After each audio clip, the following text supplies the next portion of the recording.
Hi guys, and welcome back to another video. This time I'm reviewing the 7950 from AMD because I recently watched my old video on it, and to be honest it was horrifying. But there will be a couple of differences from that video.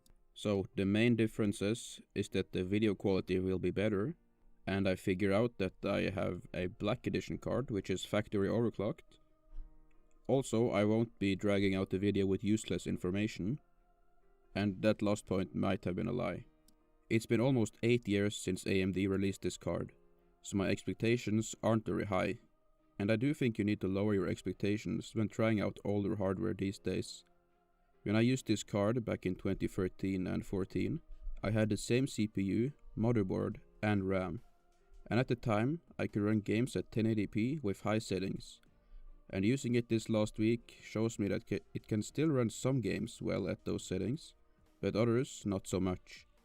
Let me show you what I mean with numbers, also known as the benchmarking part of this video. This time I tested some of the same games as last time, and those were Rocket League and Counter-Strike. There are also some new games tested this time, like F1, Need for Speed, and Call of Duty Modern Warfare, and that's the 2019 version of this game. And I would like to say that that's the reason this video was so delayed. But it isn't, I'm just lazy. I'm sorry about that.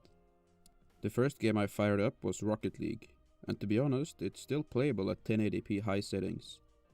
This time, 2 years later, I actually got more FPS on average than I did 2 years ago. So there's probably some optimization in the drivers or the developers have made in this game, and it seems to run better in every single scenario. So if you're thinking of buying a 7950 for games like Rocket League, I'd actually say go for it, assuming you can find one at the right price. Next up was Counter-Strike, and they seem to have gone a different direction than the Rocket League developers. And by that I mean that I got lower FPS in this game than I did 2 years ago.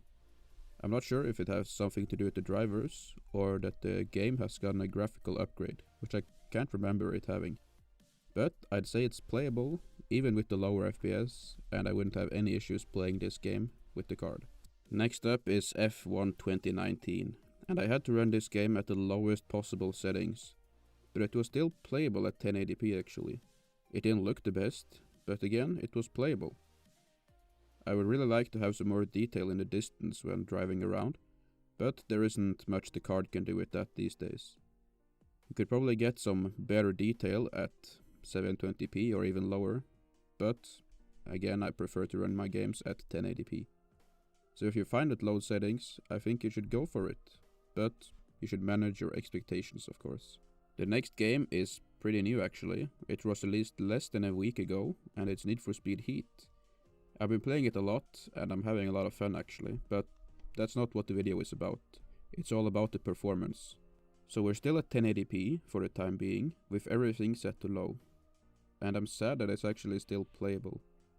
And I feel like I'm starting to waste my money with buying new video cards and stuff. Anyway, it ran fine, it didn't look its best, but that comes with the territory. Now for the deal breaker. I'm just joking, it's not really a deal breaker, it's Call of Duty. And this is where I saw some pretty significant slowdowns.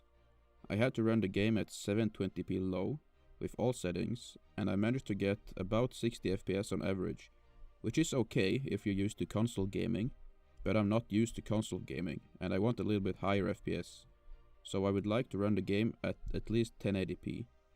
And that is something that you have to keep in mind when you're running an old card like this. You will have some pretty mixed results. So as a conclusion, the card still runs lighter titles at 1080p with high settings with no issues. And if that's the type of games you are playing, I'd say go for it if you're looking for a video card. But if you're playing heavier games, like we saw in Call of Duty, you really need to look at something a bit more powerful these days. Don't get me wrong, this card is still awesome, and I think it looks great. But I wouldn't be able to use it on a daily basis anymore. And that is it. Thanks for watching, and I hope you enjoyed the video. It took me almost 3 months to make. I'm just kidding with you. It took me a week. I'm just lazy. So you can subscribe to me if you want to see one video every 3 months, and leave a like if you want to encourage me to make more than that. But anyway, thanks for watching and have a nice day.